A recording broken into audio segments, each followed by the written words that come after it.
좌우에 계신 분과 인사하겠습니다. 잘 지내셨습니까?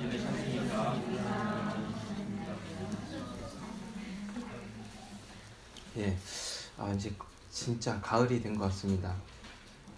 제가 전에는 그런 증상이 없었던 것 같은데, 가을이 되고 이제 환절기가 되니까 눈과 코가 막 간질간질하고 시큰거리고 재채기가 잘 나고 그래요. 그래서 감기는 아닌데 계속 그런 증상이 있어서 어디 다녀오는 길에 약국에 들렸습니다. 그래서 그 약사 선생님한테 제가 증상이 지금 이렇게 코가 간질하고 이러니까 재채기가 나고 그러니까 그런 좀 도움이 될 만한 걸 달라고 구했어요. 그래서 그 약사 선생님이 이거 그럴 때마다 이거 하나씩 드세요 하면서 주셨어요. 근데 그 약을 먹었습니다. 그 먹었더니 좋았어요. 뭐 이렇게 기분이 이렇게 간질거리지도 않고 그런 증상이 사라졌어요. 그런데 얼마 지나지 않아서 엄청 졸린 거예요.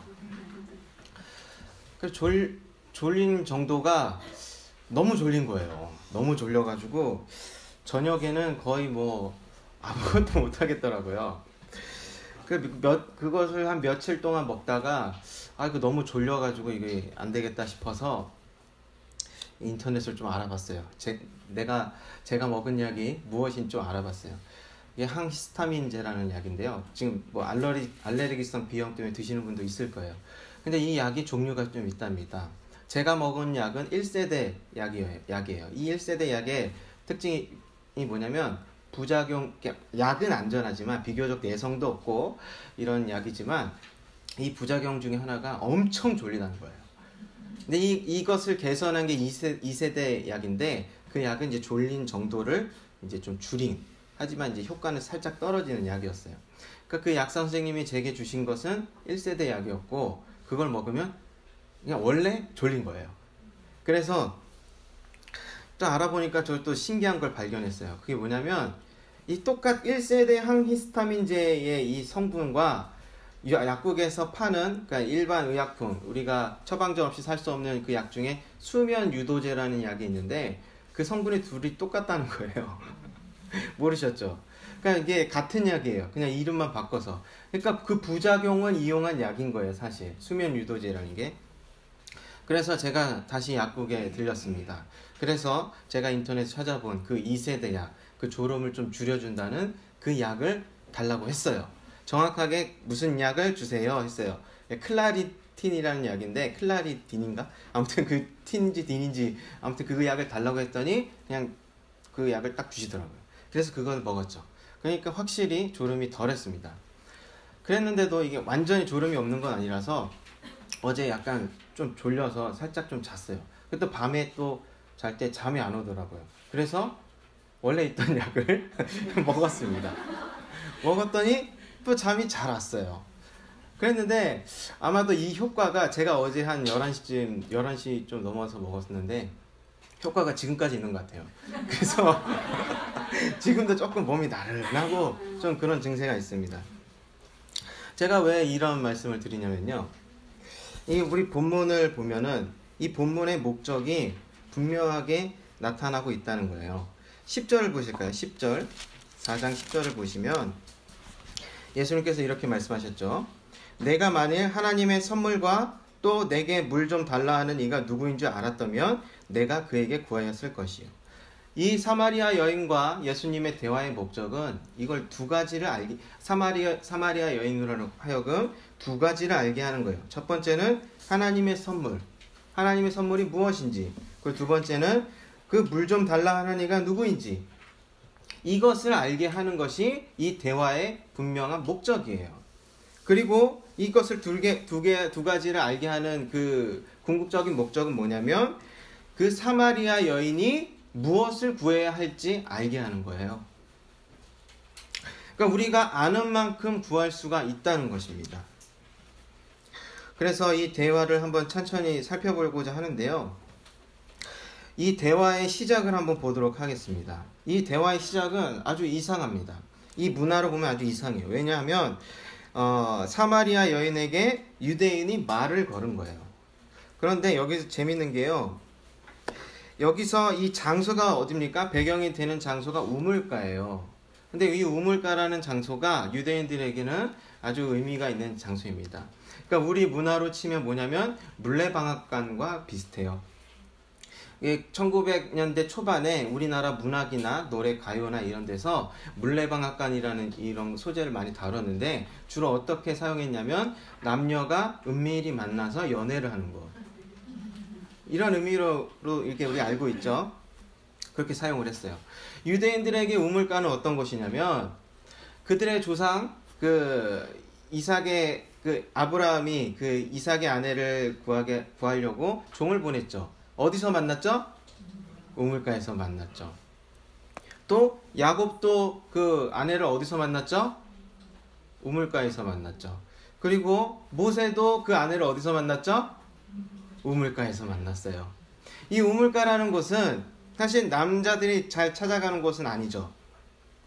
그렇지만 이 우물가라는 것은 어떤 조심해야 될 곳인 거예요. 유대인들에게는 남녀가 우물가에서는 조심을 해야 된다라는 그렇게 알고 있었던 것이죠. 그런데 또 이상한 점은 뭐냐면 유대인이 사마리아인에게 말을 잘 걸지 않는데 걸었을 뿐만 아니라 그 중에서도 사마리아 여인에게 말을 걸었다는 거예요. 그리고 더 심각한 건 뭐냐면 뭐라고 했어요? 유대인이 예수님이죠. 그 유대인이 뭐라고 했냐면 물을 좀 달라 그랬어요. 물을 좀 달라는 건 뭐예요? 그 사마리아 여인이 지금 사용하고 있는 물바가지를 물에 떠서 달라는 거잖아요. 근데 이 사마리아 사람들과 유대인들은 사이가 안 좋았어요. 역사적으로 그런 다툼의 역사가 있었는데요. 서로 사이가 좋지 않다 보니까 유대인들은 사마리아인들을 우리가 좀 속된 말로 해서 재수없다고 생각을 했어요. 막 재수없다고 하니까 어떤 게 다 재수없는 거예요? 그들이 앉고 서고 먹고 마시고 손댄 것들은 다 재수가 없어.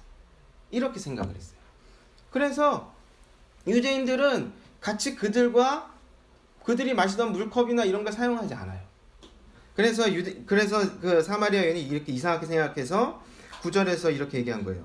사마리아 여자가 나에게 물을 달라 하나이까 하니 이는 유대인이 사마리아인과 상종치 아니함이러라.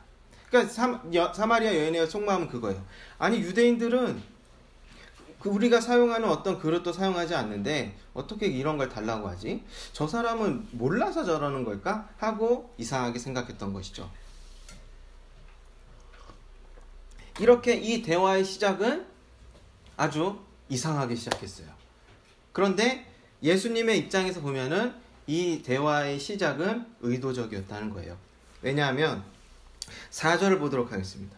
사마리아로 통행하여야 하겠는지라. 이건 아주 의도를 담고 있다는 것을 나타내고 있어요. 이제 예수님께서 3절에 보면 유대를 떠나서 갈릴리로 가는 거예요. 그 여행길에 사마리아를 통과해서 가는 길도 있고 사마리아를 우회해서 가는 길도 있어요. 당시에 유대인들은 물론 이제 빠른 길은 사마리아를 통과하는 길이기 때문에 그 길로도 많이 다녔지만 그래도 그 와중에 엄격한 유대인들은 일부러 돌아서 가기도 했어요. 하지만 예수님께서는 분명히 의도적으로 사마리아로 가야겠다고 4절에서 그렇게 나타내고 있는 거예요. 그러니까 이 대화의 시작은 사마리아 여인의 입장에서 봤을 때는 아주 이상하고 의외의 일이고 그렇지만 예수님께서는 의도적으로 오셨다는 것이죠.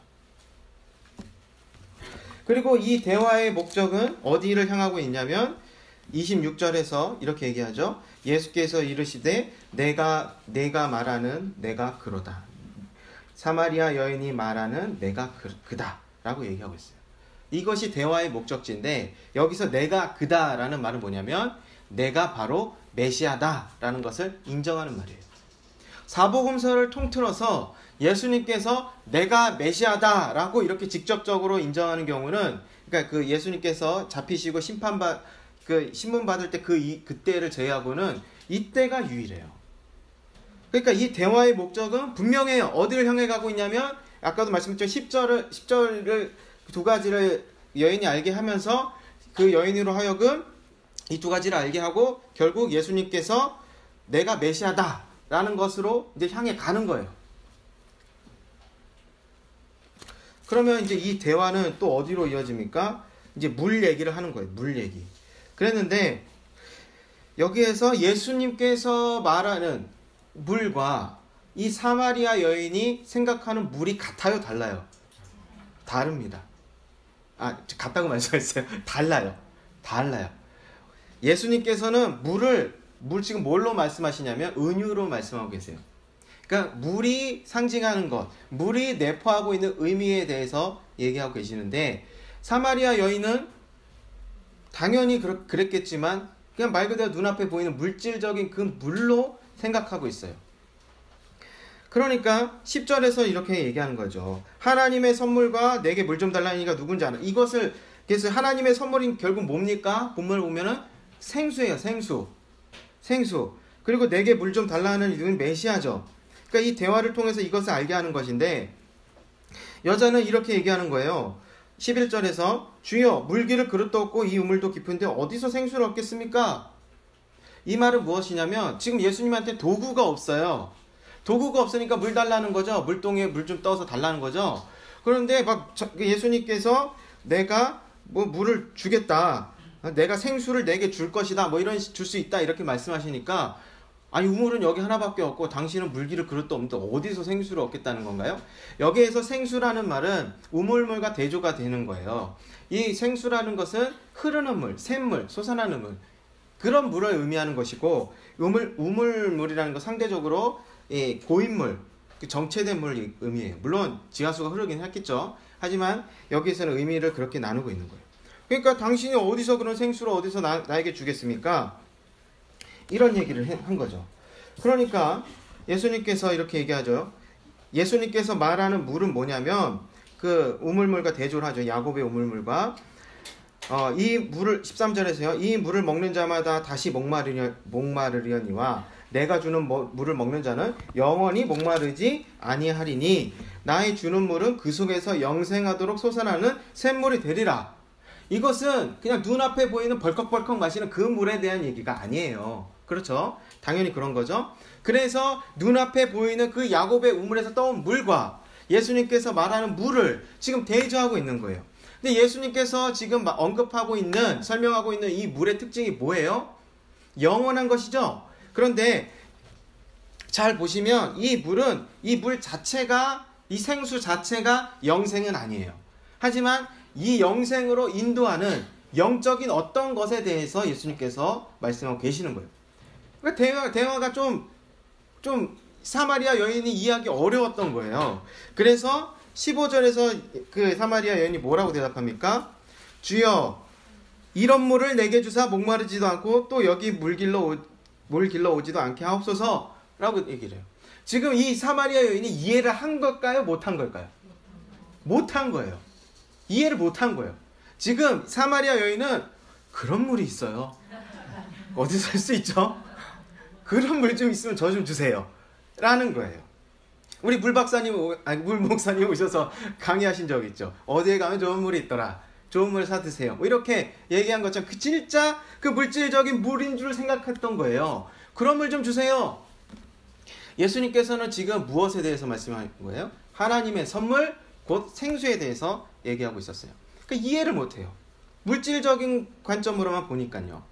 그래서 지금 예수님께서는 대화의 분위기를 싹 바꾸죠.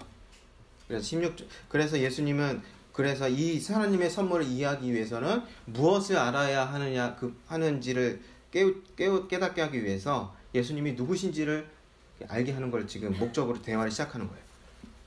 그래서 16절에서 이렇게 얘기합니다.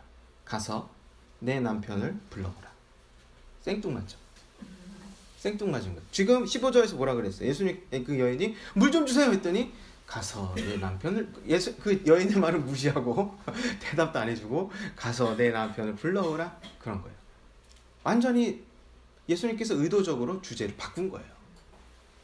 그러면 우리가 생각해 볼 부분이 있습니다. 예수님께서 이게 의도적으로 바꿨다는 부분을 염두에 두고 한번 들어보세요. 그래서 예수님께서 여자가 뭐라고 대답합니까? 나는 남편이 없습니다. 그랬더니 예수님께서 이렇게 얘기하죠. 내가 남편이 없다는 말이 옳도다. 내가 남편이 5이 있었으나 지금 있는 자는 내 남편이 아니니 내 말이 참되도다. 예수님은 뭐라고 얘기한 거예요? 너의 사정을 다 알고 있다. 남편이 5이 있었고 지금 남편도 남편이 아니다. 그러니까 그 당시에는 이혼을 하는 것이 남편이 원하면 이혼을 할 수가 있었어요. 그러니까 이 여인은 어떻게 보면 5번 버림받은 그런 불쌍한 여인이고 아주 상처 많은 그런 과거를 갖고 있죠. 그리고 지금 남편이 아니라고 얘기하는 이유는 뭡니까? 어떤 합법적인 적법한 남편이 아니라는 거예요. 동거는 하고 있지만, 그러니까 이 남편에게서도 버림받을 수가 있겠죠. 그러니까 여인은 나는 남편이 없다라고 얘기한 건 뭡니까? 뭉뚱그려서 모호하게 얘기한 거예요. 사실 동거하는 남편과 같은 사람이 있지만 적법한 남편이 아닐 수도 있고. 아무튼 그래서 이 여자는 숨기고 싶은 과거가 상처였기 때문에 그렇게 뭉뚱그렸죠. 그렇지만 분명 예수님께서는 그 여인의 상처를 건드린 거예요. 드러낸 거예요. 상처를 누군가 드러냈을 때 싫어요. 그런데 이 예수님의 말을 통해서 여인이 깨달은 게 있어요. 뭐냐면 19절이에요. 보니까 이 여자가 보니까 이 사람이 비범한 거예요. 나의 사정을 얘기도 전혀 안 했는데 낯선 유대인이 내 사정을 다 하니까 분명히 이 사람은 선지자라고 이제 짐작을 하게 된 거죠. 그랬는데 20절에서 이제는 여인이 질문을 해요. 근데 여인이 질문을 하는데 상당히 의외의 질문을 합니다. 예를 들어 자기의 내가 이런 사정이 있었고 이렇게 구구절절 얘기하는 것이 아니라 오히려 좀 믿음에 대해서, 신앙에 대해서 좀 더 심각하게 얘기하면 신학적인 논쟁에 대해서 이 말을 꺼내는 거예요. 질문하는 거예요. 뭐냐면 우리 조상들은 이 산에서 예배하고 당신들의 말은 예루살렘에 있다 하더이다. 이것은 아주 오래된 논쟁이었어요. 예배의 참된 장소가 어디냐라는 거예요.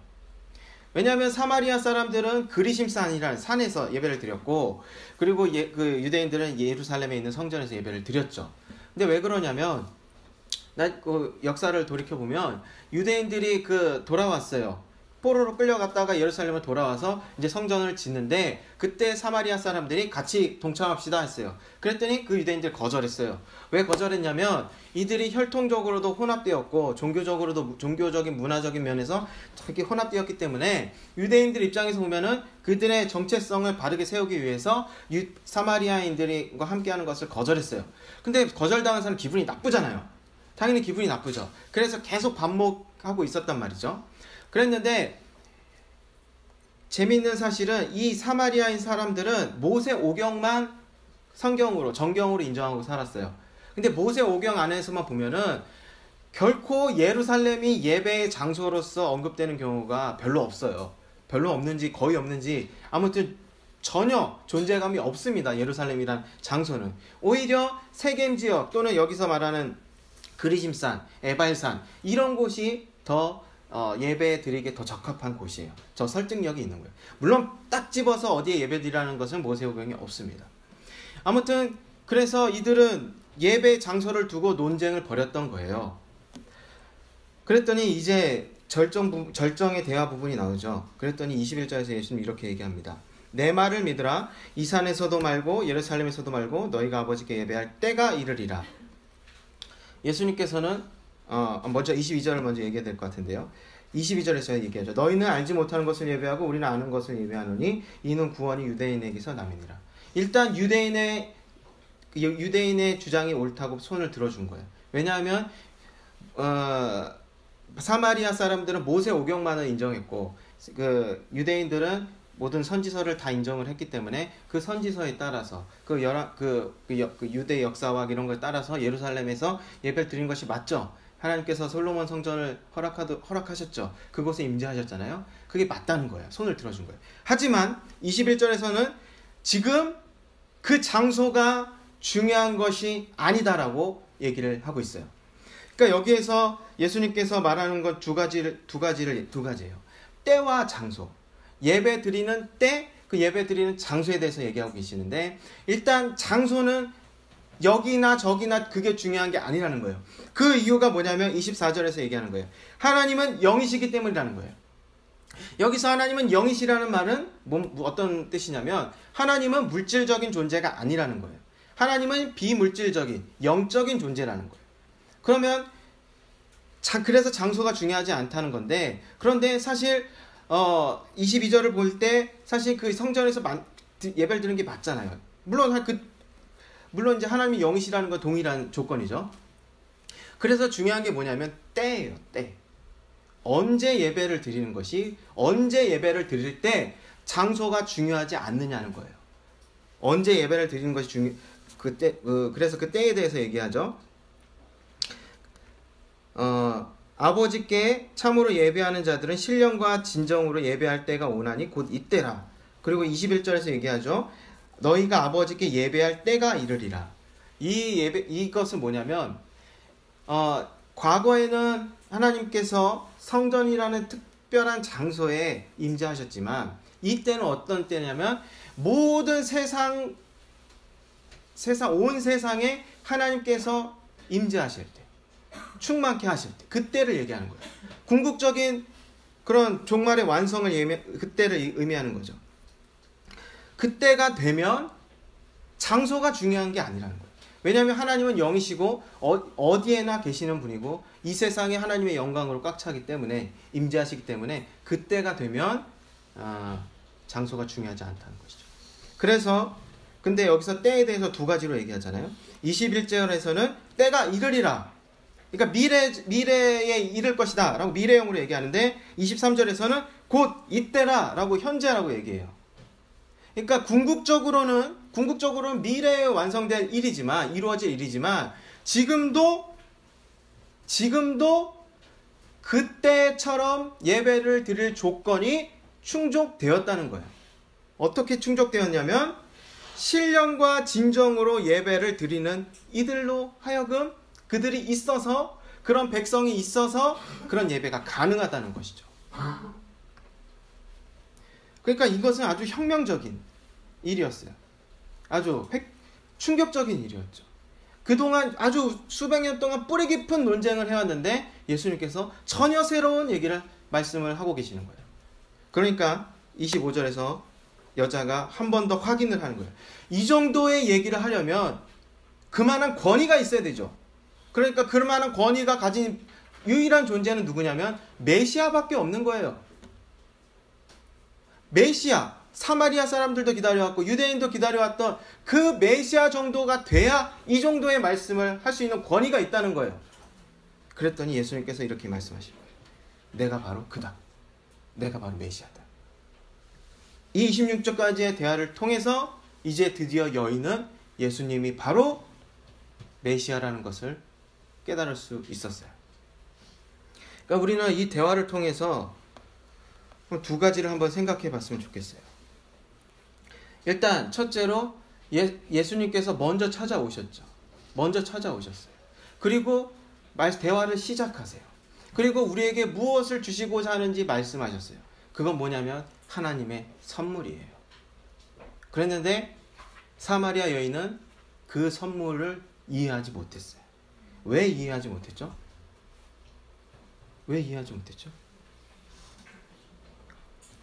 눈앞에 보이는 물질적인 것으로만 생각했기 때문이에요. 이것은 요한복음 다른 부분에서 또 이렇게 다른 부분에서 비슷한 반응이 또 있어요. 오병이어의 기적을 이루고 나서 그리고 나서 이제 예수님께서 사람들에게 예수님 자신이 생명의 떡이다라고 이렇게 말씀하셨는데 그때 사람들의 반응은 이거였어요. 이 떡을 항상 우리에게 주시옵소서. 그때도 사람들은 그 떡을 얘기했더니 정말 먹고 마시고 이렇게 소화돼서 뒤로 나오는 그런 떡을 생각했던 것이죠. 그러니까 하나님께서 선물을 주시고자 하는데 이해를 못해요. 왜냐하면 우리의 시선과 관점이 이 세상에만 머물러 있고 물질적인 것만 바라보고 있기 때문에 그런 거예요. 그건 분명한 우리의 한계예요. 우리가 경험한 적이 없잖아요. 그런 영적인 정말 그런 것이 어떤 것인지. 그래서 예수님께서는 무엇을 알게 해주시냐면 그 떡을 주시는 분이 누군지, 그 생수를, 하나님의 선물을 주시는 분이 누군지를 알게 하신다는 거예요. 그런데 어떤 방식으로 알게 하십니까? 제일 먼저 하시는 게 뭐예요? 상처를 드러냈어요.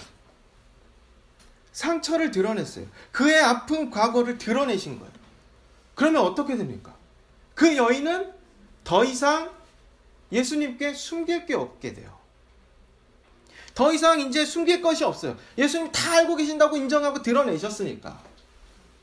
여러분, 우리가 하나님을 생각할 때, 하나님께 구원을 내가 얻고자 그런 마음이 있을 때, 은혜를 받고자 하는 그런 마음이 있을 때, 여러분 어떤 마음이 먼저 들죠? 내가 그런 은혜와 그런 복을 받을 자격이 있는가? 라는 생각이 들게 마련이에요. 그런 생각이 안 든다면 좀 이기적인 거죠. 사실 그렇잖아요. 여러분 우리의 어떤 본능적인 생각이 그런 거잖아요. 내가 열심히 하면 하나님께서 복을 주시겠지. 결국 뭐예요? 내가 받을 만한 자격을 갖추면 뭔가 노력을 하면 하나님께 주시겠지. 이런 생각이 기본적으로 깔려 있단 말이에요. 그럼 하나님께서 더 큰 거를 우리에게 주시고자 하시는데 내가 그걸 원한다면 내 스스로 내가 과연 그럴 자격이 있는가? 라고 스스로 묻게 되는 거예요. 그게 당연한 거예요. 그게 우리의 마음이에요. 그랬는데 내가 숨기고 있는, 외면하고 있는 그런 죄, 자격이 없는 그런 것을 바라보게 된다면 그 은혜를 기대할 수 있어요? 그럼 은혜 하나님께 주신다고 했는데 내가 하나님께 주시고자 하는 그 은혜가 내가 정말로 하나님께서 내가 정말 원하는 그것인가요? 말이 어려운데 다시 정리하면, 내가 자격이 없다고 생각할 때는 하나님의 선물을 제한시킨단 말이에요. 내가 자격이 없기 때문에 자격에 맞을 자격만큼 선물을 주신다고 생각이 든단 말이에요. 그러니까 이 여인도 그런 거예요. 이 여인의 과거를 드러내지 않았다면 선물을 주신다고 해도 여인은 어떤 생각을 가졌을까요? 예수님이 날 몰라서 그러신 거지. 나 같은 존재에게 어떻게 그렇게 어마어마한 걸 주실 수 있겠어? 라는 생각이 드는 거예요. 그러니까 그런 어떤 고민과 걱정, 그런 거 하지 않으려면 어떻게 됩니까? 다 드러나야 돼요. 다 드러나야 돼요. 나의 과거, 수치, 이런 것이 다 드러나야 돼요. 그래야 하나님께 주시고자 하는 그 하나님의 선물이 얼마나 큰지 그제서야 알 수 있다는 거예요.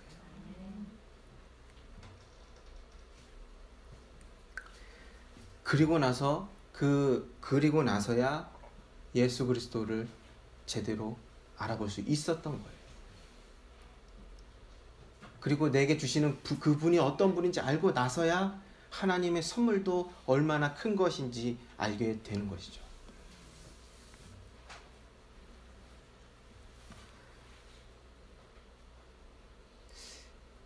그래서 결국 신령과 진정으로 드린 예배를 드리는 자로 하나님 예수님께서 만드시는 거예요. 우리는 항상 사실 이 본문을 통해서 정말 우리가 짚어봐야 될 점은, 우리는 항상 그런 마음을 갖고 있다는 거예요. 내가 과연 받을 자격이 있는가? 내가 하나님의 선물을 과연 제대로 이해하고 있을까?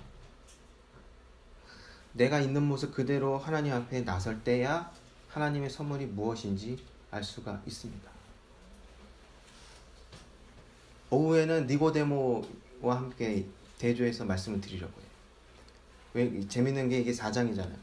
근데 3장에서 니고데모 얘기가 나오는데 니고데모와 사마리아 여인은 전혀 그 결과가 달라요.